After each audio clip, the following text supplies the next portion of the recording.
1 Samuel 2ஆம் அதிகாரம் 1 வசனம். அன்னாளுடைய நன்றி. அன்னாளுக்கு குழந்தை கிடைச்ச உடனே தேவனை அன்னாள் துதித்து கொண்டிருக்கிறார். அதுதான் இன்னைக்கு நம்ம உடைய வசனமாயிருக்கிறது.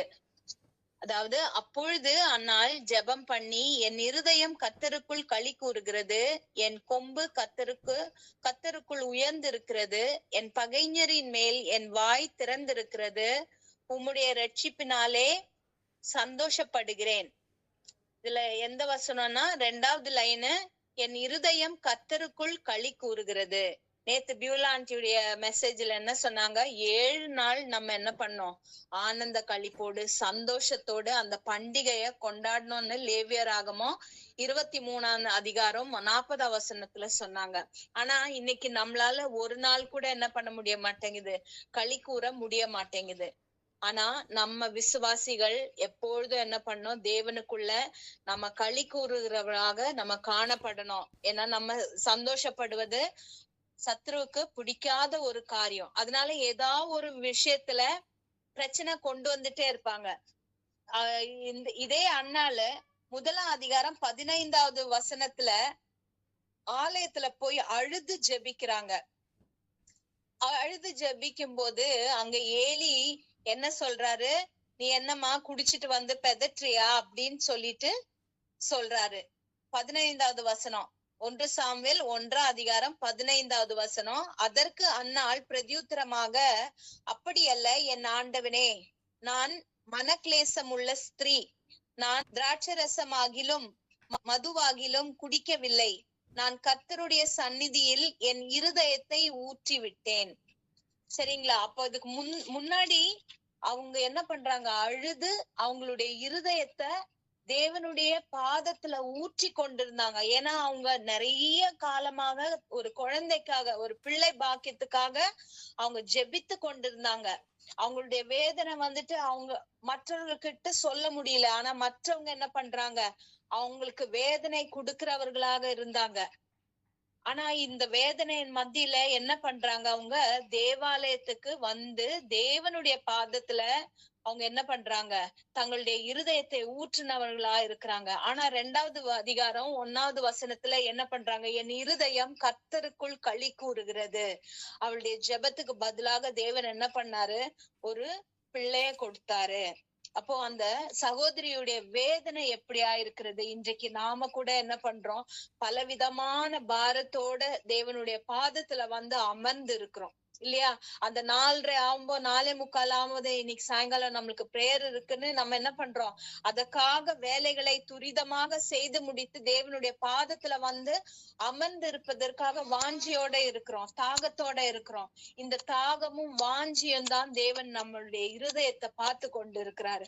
இது நிஜமாவே இந்த இருதயம் தாகத்தோடு, நிஜமான தாகத்தோடு வருகிறதா, இல்ல சும்மாதான் வருதா அப்படின்னு அவர் என்ன பண்றாரு, நம்மள மத்தியில இருந்து நம்ம வர்றதுக்கு முன்பாகவே அவர் வந்து என்ன பண்றாரு, இங்க பிரசன்னமாகிறாரு.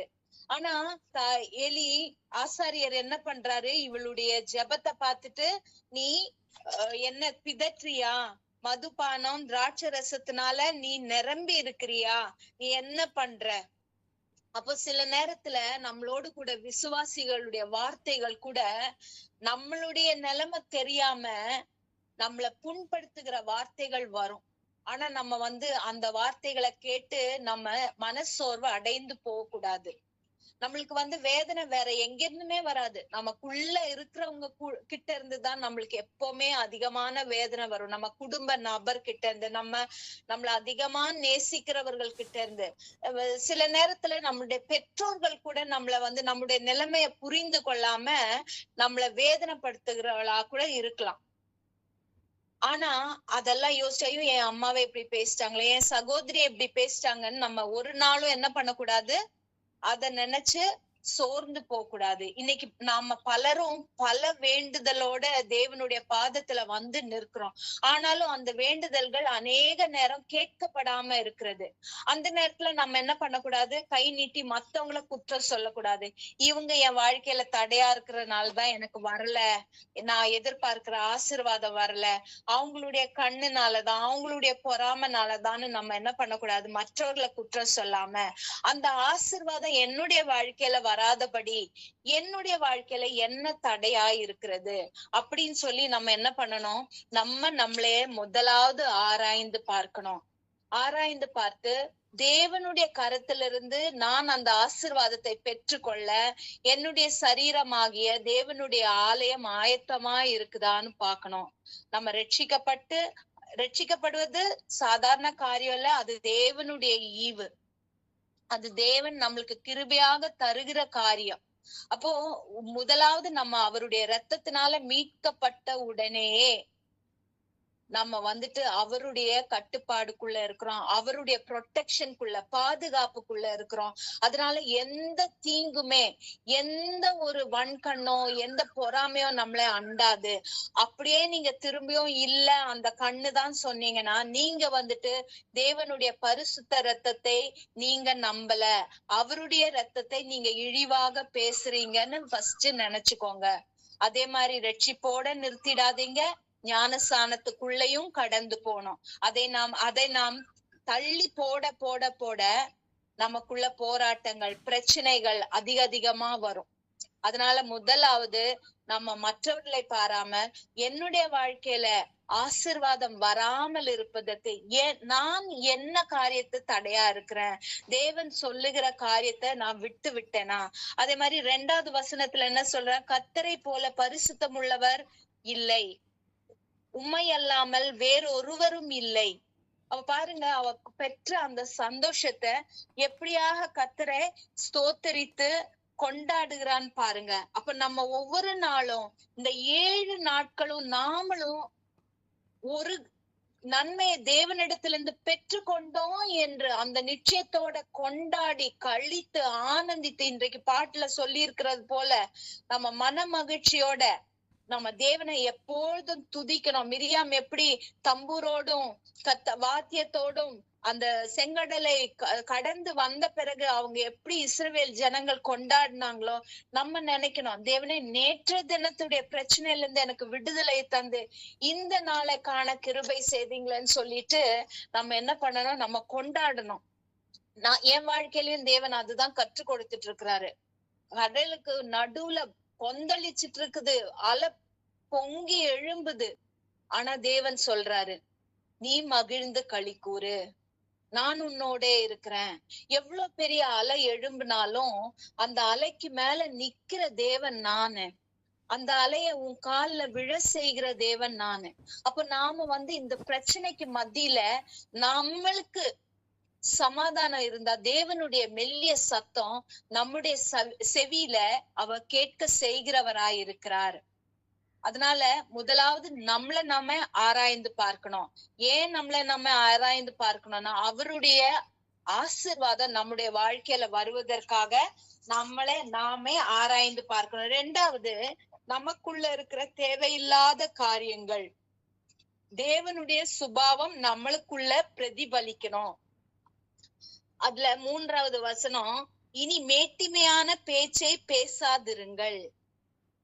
அப்போ இந்த மேட்டிமையான பேச்செல்லாம் தேவனுக்கு விரோதமானது. ஆனால் எவ்வளவு மேட்டிமையான பேச்ச கேட்டு அவ ஒவ்வொரு நாள் கடந்து வந்திருப்பா. அவங்க கணவனுக்கு இனியொரு மனைவியும் இருந்தாங்க, அந்த மனைவிக்கு பிள்ளை இருந்தது. அப்ப அவங்க கிட்ட இருந்து நிறைய அவச்சொல் கேட்டிருப்பாங்க. இன்றைக்கு நம்ம சகோதரிங்க கூட எவ்வளவோ பேர் பிள்ளை பாக்கியத்துக்காக ஜெபித்து கொண்டு இருக்கிறாங்க. ஒவ்வொரு நாளும் அவங்க கடந்து போகிற சூழ்நிலை அவங்க மாத்திரம்தான் அறிகிறாங்க. நாம கூட அவங்களுக்கு எல்லாருக்காக ஜெபிக்கிறோம். அதே மாதிரி ரட்சிக்கப்படாத பிள்ளைகளுக்காக, திருமணத்துக்காக காத்து கொண்டிருக்க பிள்ளைகளுக்காக நம்ம பாரத்தோடு ஜெபிக்கிறோம். அப்ப நம்ம அவங்களுக்காக ஜெபிக்கும் போது நம்ம யோசிக்கணும், தேவனே அந்த பிள்ளைங்க இன்றைக்கு என்ன பாதையில போய் கொண்டு இருக்கிறாங்க, எவ்வளவு வேதனையில போறாங்க. அது நம்ம ஒரு நிமிஷம் யோசிச்சோம்னா அந்த பாரம் தேவன் நமக்குள்ளாக தருவாரு. நான் என் மகனுக்காக திருமணத்துக்கு ஜெபித்து கொண்டிருந்த போது தேவன் என்னோடு சொன்னாரு, நான் ஜெபிக்கிறேன், எசப்பா எனக்கு ஒரு நல்ல விசுவாசமுள்ள ஒரு பிள்ளை என் மகனுடைய வாழ்க்கை துணைவியாக வரணும்னு நான் ஜெபிச்சுட்டு இருக்கேன். அப்போ ஏசப்பா சொல்றாரு, நீ உன்னை ஆயத்தப்படுத்து. முதல்ல ஒரு பிள்ளை வரானா நான் அந்த வீட்டுக்கு, நான் என் வீட்டுக்கு தான் வரேன். அப்ப நான் வந்துட்டு ஒரு மாமியாரா இருக்கும்போது நான் என்னென்ன என்னில மாற்றம் கொண்டு வரணும், நான் எப்படியாக ஆயத்தப்படணும் அப்படின்னு தேவன் எனக்கு கற்றுக் கொடுக்கிறாரு. நம்ம எல்லாரும் ஜெபிக்கிறோம், ஒரு விசுவாசமான பிள்ளை வேணும், கர்த்தரை அறிஞ்ச பிள்ளை வேணும். ஆனா அந்த வீட்டுல இருக்கிறவங்க எவ்வளவு பேரு அந்த பிள்ளைய நம்ம வந்துட்டு ஆதரித்து அவளு ஒரு துக்கப்படும் போது அவளை சேர்த்து அணைக்கிற ஒருவராக நம்ம மாற முடியும் அந்த சூழ்நிலையில. பிள்ளை நம்ம போய் கேட்கும் போது ஒரு வார்த்தை சொல்லுவோம், ஆனா நம்ம வீட்டுக்குள்ள அந்த பிள்ளை வந்த பிறகு அந்த குழந்தை பாக்குற காரியமே வித்தியாசமா இருக்கும் அந்த வீட்டுல. அப்போ நம்ம இந்த காரியங்கள் எல்லாம் நம்ம வாழ்க்கையில மாற்ற வேண்டியதா இருக்கிறது.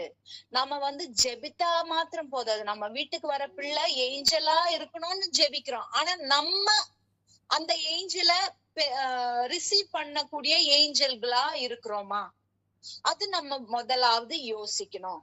அதே மாதிரி தேவனிடத்துல இருந்து நம்ம கேட்டு பெற்றுக்கொள்ளுவதற்கு நாம தகுதியா இருக்கிறோமா. அப்போ இந்த 3வது வசனத்துல என்ன சொல்றது, இனி மேட்டிமையான பேச்சை பேசாதிருங்கள், அசுத்தமான பேச்சு உங்கள் வாயிலிருந்து புறப்பட வேண்டாம். யாராவது ஒருத்தங்க எதாவது பேசிட்டு உடனே முதல்ல என்ன வருது, கெட்ட வார்த்தை தான் நமக்குள்ள வருது நம்ம வாயில இருந்து.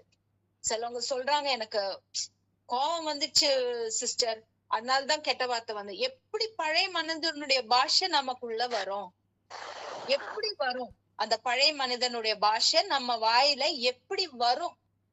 அப்போ நம்ம அங்க தோற்று போறோமா? அப்போ நம்ம தேவனை விட்டு விலகி போறோம்.